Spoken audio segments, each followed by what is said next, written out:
So I could be sitting and it would just die on me randomly. I could be unloading a truck and it would just die on me. Well, it was towards the end of the night. In that last hour, I'll do all the trash. I'm emptying like 5 or 6 bins of just paper. And I can't push that, so I have to use a forklift. And the garage door to get out to the dock is like as wide as the forklift is. Like it wasn't meant for a forklift to go through, but it was because it's repurposed post office. And one night it just turns off on me, and I had a trash bin on my forks. And generally I would drive it in reverse backwards out, so I had like full vision. But how they had this place organized, like it was a maze. Like I'd have to to get to one thing, I have to move like 6 things just to get to it. The one thing I hated, I feel like I spend like an hour doing a 20-minute job because how this place was set up. And the forklift turns off on me with the trash bin. I hit the frame of the garage door. Oh, and boy. I bust the garage door. So I go to my boss. I'm like, hey, no one's hurt. The forklift turned off on me, and we need to fix the garage door.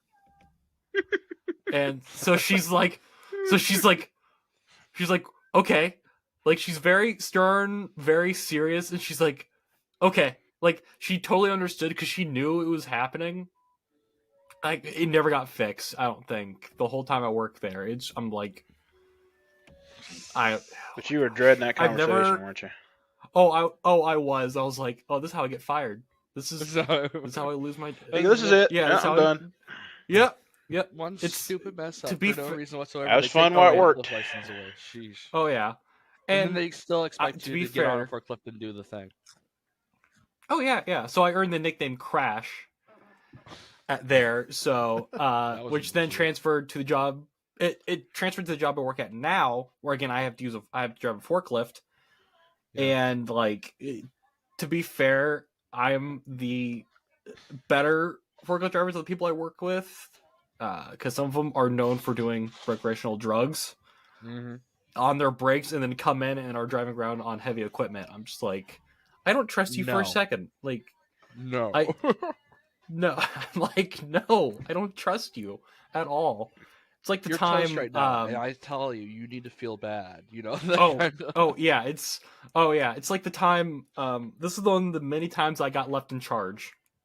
Oh. Before I was a manager, temporary manager, I had to take bunch of I had to take no, thankfully. No, this was a guest that hopped on a forklift.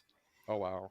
Oh, so I had to take yard advancement training, which essentially is how you can move into other departments, or like if you become a manager, it helps you along. And I get a call on the radio, and it's just like, I hear, hey, other manager. I'm like, he's gone for the night. What's up? And he's like, I don't know how to say this. Amish person just hopped on a forklift. I was like, what? He's like, yeah, he's loading up his truck. I'm like, okay, stop him. He's like, well, they're already gone. I was like, what do you mean they're already gone? He's like, yeah, their truck's gone. I was like, okay, so now we know for next time, when you're not on the forklift, take the keys out, when it's not in use. They'll unpack themselves, and they'll be like, I want out of here. I want to get my money and go home. I called my manager. I'm like, hey, heads up. Nothing really happened, but we had a guest hop on a forklift. And they're just like, okay. I was like, I feel like that should have warranted more of than just an okay response. But, yeah, I was like, okay. Of course, all nights I get left in charge. That happens. I'm just like, couldn't happen to anyone else. Couldn't happen to a nicer guy. No. Yeah. Yeah, no. It's like random crap happens to me like that. Like, when I worked at Subway. So this Subway, we had so many people that come in drunk, high, all of the above, and you're just like, I want 15 we gotta deal with this. Not quite that. But being one of the guys that worked on the Subway side, I'd have to go talk to the person because none of the one wanted to do it. So like, Nathan, you're tall, you're big enough. You go talk to them. And you're like, man, all right, whatever. Equality and equal, right?